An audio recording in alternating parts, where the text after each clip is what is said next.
Hello, fellow patriots and fellow loyalists. I am Private Rojas L. Uniforms in the 18th century vary from regiment and country. For example, I'm representing, well, not yet, but so far I'm representing the Virginia 6th Regiment, who wore round hats, but so far we haven't made that switch, so we're stuck with regular civilian tricorns for now. But in the 18th century, uniforms, once again, vary from regiment, country, and just whoever the colonel of that regiment is. But first, I want to give a thanks to Brendan F. Sorry, I think of another Brendan. Brendan F, because it really helped me with that topic. I'm going to leave you $5 in a donation in probably one of your videos. But anyways, continuing on from the topic, we're going to start from the top to the bottom. A tricorn. Now, you may see these in a lot of historical paintings. Those aren't tricorns. Those are cocked hats. They're similar to tricorns. They are tricorns, but they're for the military, of course.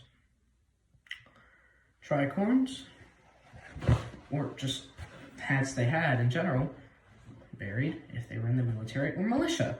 Militiamen and Minutemen had to work with what they had.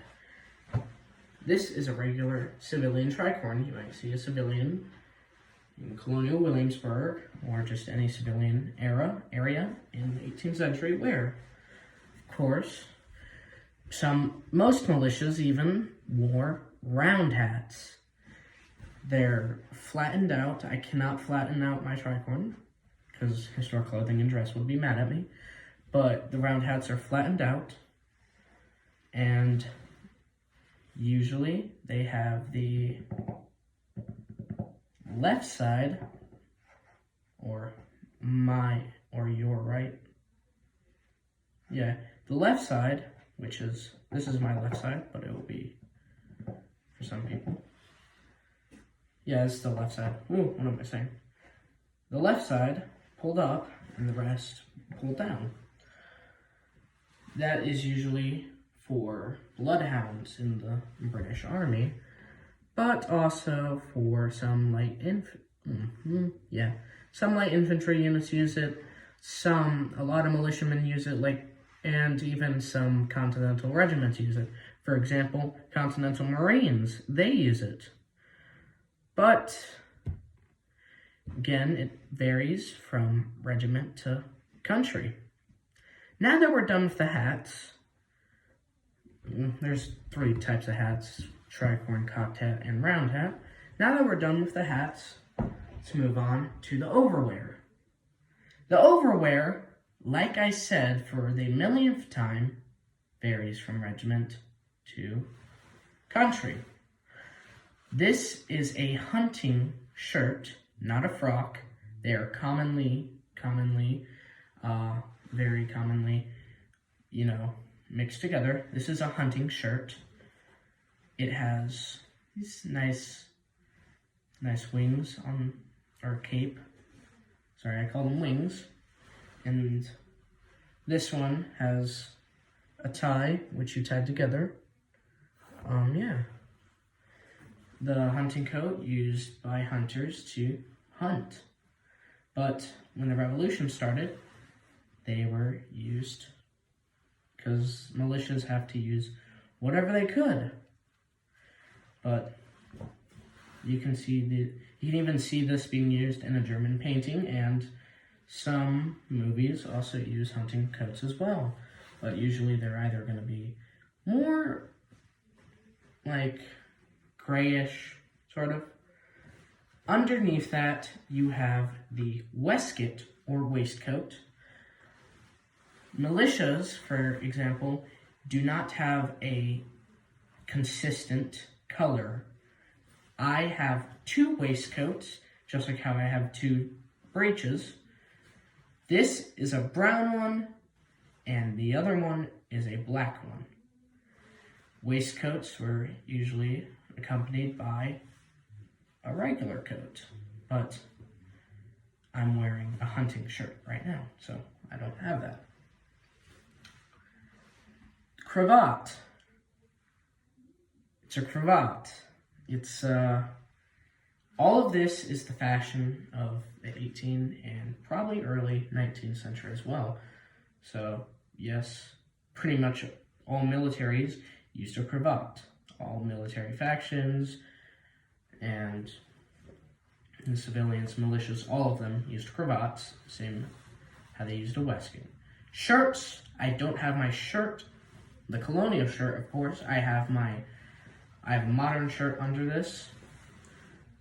They would have long white sleeves, sort of like this. Yeah. Breeches.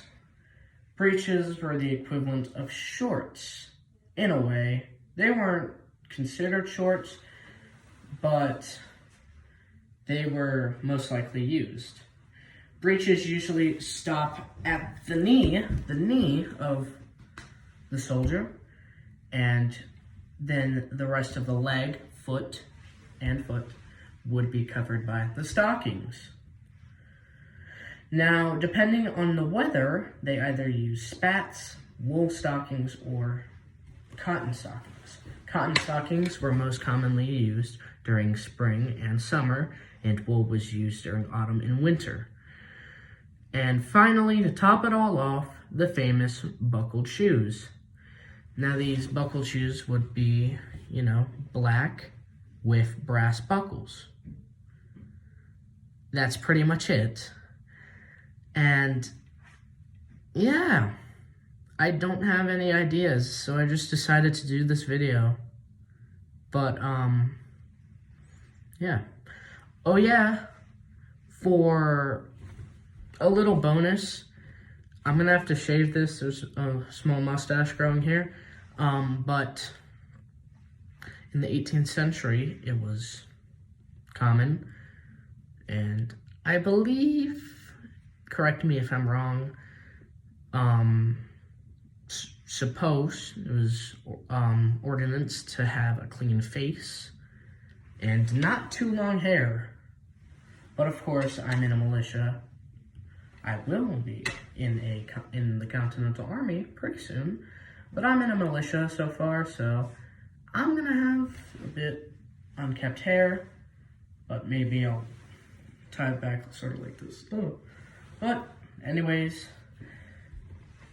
yeah, I can't really think of anything else to do. I just wanted to put this on and make a video about it. But yeah, besides from this small clothes would be a common outfit.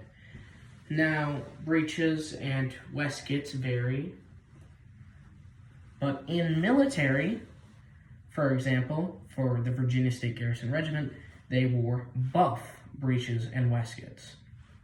And of course, they had the regimentals. Regimentals vary from regiments. For example, Middlesex County represents a Massachusetts regiment that wore white. Now, the soldiers had blue coats, obviously, but with white facings. But the Virginia State Garrison Regiment, they wore red facings with blue coats, which, just like with the United States Old Guard, gave them the misconception of being British.